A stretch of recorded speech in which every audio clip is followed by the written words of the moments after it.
Jenny here and there. You see it all over. Yes, as soon as you're logging on your social media, you are seeing that there is this movement, Jenny. What is Gen E? It's the new generation of Europeans who believe in the importance of education, entrepreneurship, and employment because almost 400,000 young people this year have came out with innovative ideas. And then the finalists are going to come to Istanbul in July, of course, to win the main awards. But since we are in a virtual space, there is this innovation of the Public Choice Award. You can vote for your mini company, you can vote for the startup, you engage with friends, you engage with family, you engage with support, as I already see, across all over 40 countries in Europe. Everybody is there ready to click and vote. But what does it take to win the Jenny Public Choice Award? We are going to discuss it today with JC Flores, the Vice President, International External and Regulatory Affairs at AT&T, and with Itamar from the team Juno from Israel, who were last year the winners of the AT&T Public Choice Award. This is Jenny Podcast, and you can hear it on Spotify and you can watch it on YouTube.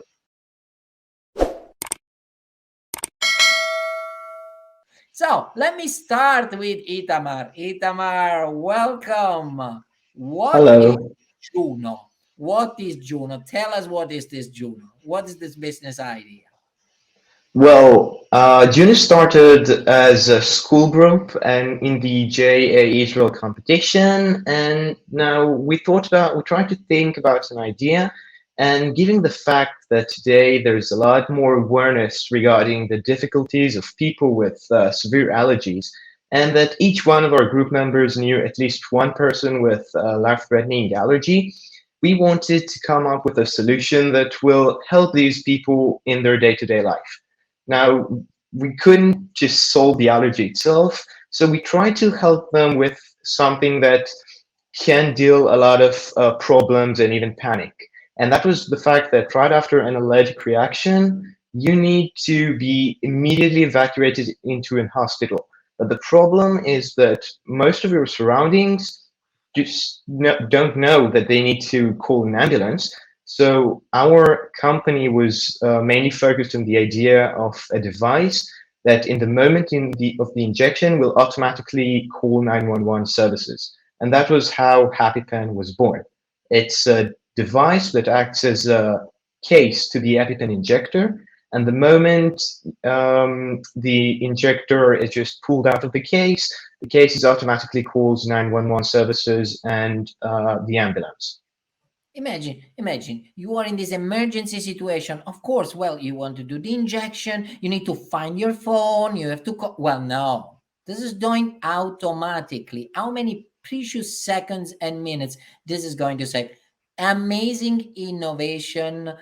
Young people that are looking into the future. But if you really want to design your future, Salvatore Nigro official always tell you one thing, which is look at your past. And at JA today, we serve 15 million young people. But if we look at our past, we have some common roots. And we have some common roots back from 1919 with AT&T, with Theodore Volt, who had this brilliant idea of bringing the educational system together with the private sector. Isn't that true? Here with JC, the importance of digital skills for young entrepreneurs and business professionals. No, you saw it, the experience of Juno, but what trends and what it means for those young JA business to win the Jenny Public Choice Award this year in 2023. Thank you so much for having me here with you all today, and the importance of digital skills for entrepreneurs and business professionals is extremely important. At AT&T, we know connecting changes everything. And while an internet connection alone is important, so are the digital skills necessary to be able to fully participate in today's digital world. That's why increasing internet access, affordability, and adoption through efforts like digital literacy workshops are so important. As technology and connection become integral to our everyday lives, it also means that businesses are changing to become more digital too. As a result, digital skills will become more essential for young entrepreneurs and businesses. Not only are these skills helpful in finding and applying for jobs and opportunities, but they're also important for communication and professional development down the line. Organizations and businesses around the world have embraced technology to optimize collaboration, production, innovation, and more. Therefore, it'll be vital for our next wave of young professionals to be up to date on these digital skills and resources to empower them to continue learning and developing their skill sets. When it comes to JA business, aspiring to win Gen E Public Choice Awards, being innovative is important, and past winners have leveraged digital skills to bring that innovation. And as we just discussed, last year, Team Juno, a group of students from JA Israel, took home the People's Choice Awards in their respective category. In both submissions, digital and innovative ideas were displayed, but they also provided a uniquely human element. Juno's goal to provide a solution for individuals suffering from life threatening allergies, as discussed earlier, aiming to improve their quality of lives and free loved ones from constant anxiety. This team's ability to develop an innovative digital solution to such important and relatable community needs is what helped push them into the winner's circle. As JA Business vies for awards this year, the balance will be important, keeping people connected, invested in both the innovation and emotional aspects of what they're trying to achieve. Keep people connected, absolutely. How well they connected from Team Juno, JC, last year to win the Public Choice Awards. Over 6,000 votes went to their stand, visited their virtual stand on the Virtual Expo of Jenny. You haven't checked out the Virtual Expo of Jenny? Go to www.gene.eu. This year, I don't know, probably over 600 stands we have of all those No. young people were built as amazing.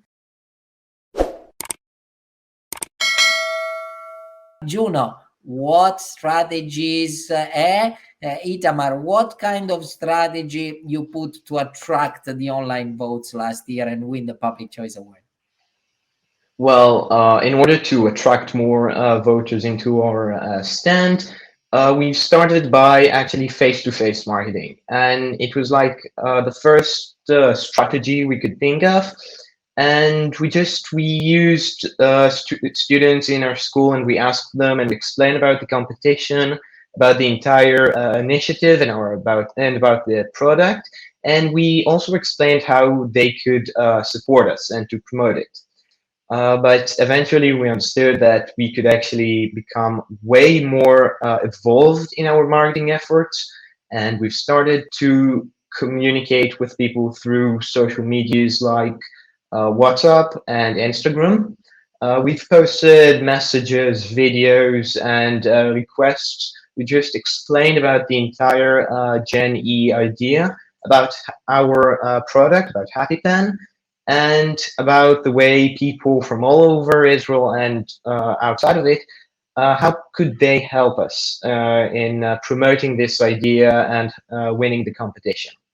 It actually proved itself quite successful, as you said, as our message spread quite fast to thousands of people. And I think that was the winning strategy. The social media, mostly WhatsApp and Instagram, but also other things. I'm sure that most people are familiar with it, like Reddit, even Facebook and stuff. All helped us and gave us some very a major help to win this award. Isn't that amazing? So, connecting past and future and connecting traditional face to face marketing to all, creating a buzz through social media, connecting it out there with all the young people from Israel throughout Europe. How great is this? How amazing is this? You see those young people, JC, they are online 24/7. But does it mean they know how to run a successful business in the digital economy? I see everybody getting there. My kids are getting there and trying and do, but you know, how we can move from simply being online to be successfully having a successful business in the digital economy.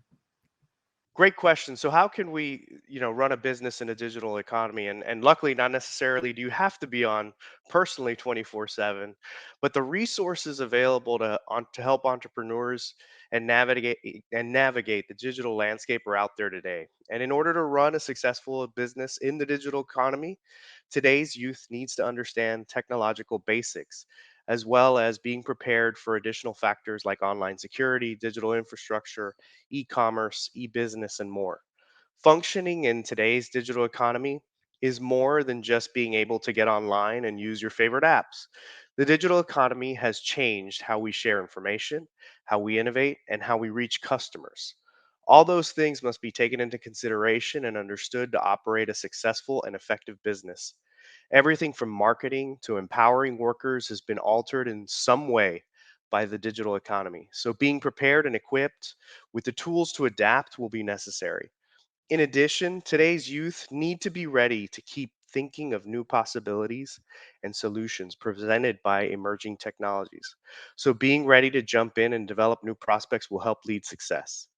As I've mentioned before, equipping people with the skills they need to navigate online is very important to us at AT&T.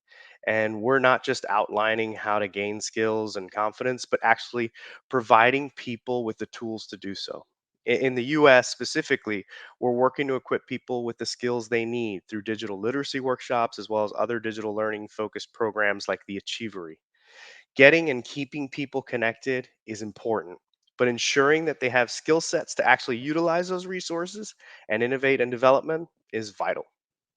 Thank you so much, JC. Absolutely. And I'm so glad to see that companies like AT&T are investing so much into the next generations to upskilling those young people, both on the digital skills, but also on entrepreneurial skills, as we do in our fantastic partnership across the world, JA and AT&T. So we're about at the end of our podcast here, but I cannot leave without asking Juno two things. The first one is, how was your experience last year in building this stand? What did you learn in this virtual expo?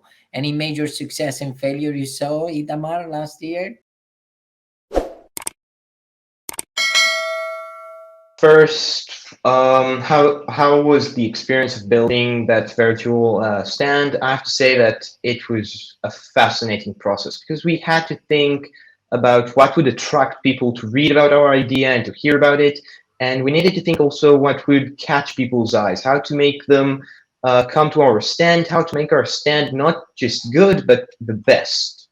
It was a unique experience, especially to students at our age, which honestly made it even like more interesting and more special.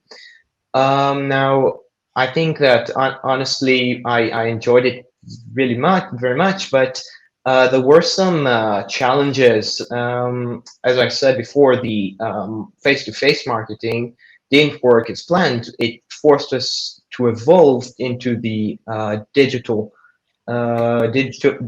marketing, and I think that eventually it was a success. It, as you said, allowed us to pull thousands of voters into our stand, and after all, I think that this amazing part of the of preparing ourselves and the idea and the company to the competition was actually one of my favorites. So glad to hear that. And what's your next step in your entrepreneurship journey? Did you stop here? For now, actually, we did stop, but this entire program gave us like the tools to enter into the very big and honestly sometimes quite scary world of entrepreneurship.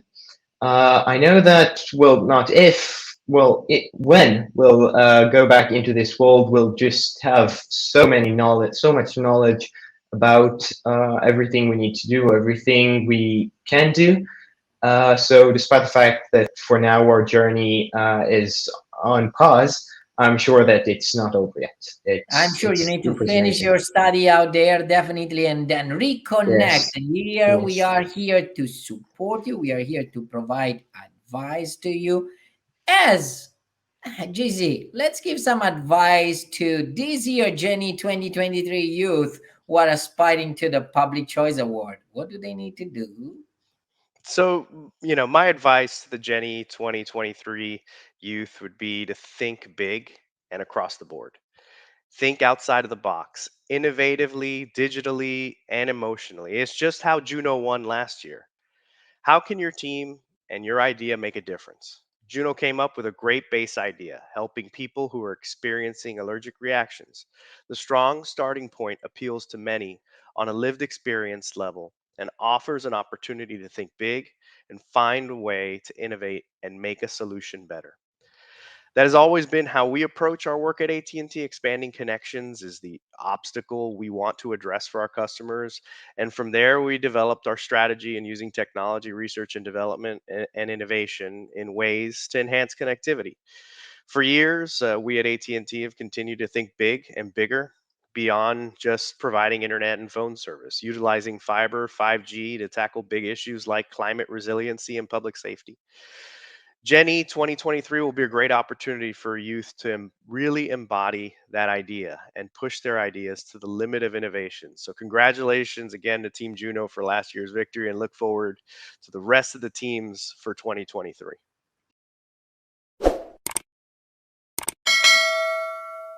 Think big, push yourself in the innovation. This is music to my ears, music to all those young people who are currently participating. So, now what you need to do? Well, visit www.gene.eu. Number one. Number two, did you like this podcast? Well, share, reshare, and do something else. Reshare it again. Indeed, we are going to spread the voice because Jenny has become a movement. Thank you so much, AT&T. Thank you so much, JC Flores. Thank you so much, Juno. Thank you so much, Itamar Krakover. We are ready to go on the podcast. Ciao. Bye, everyone.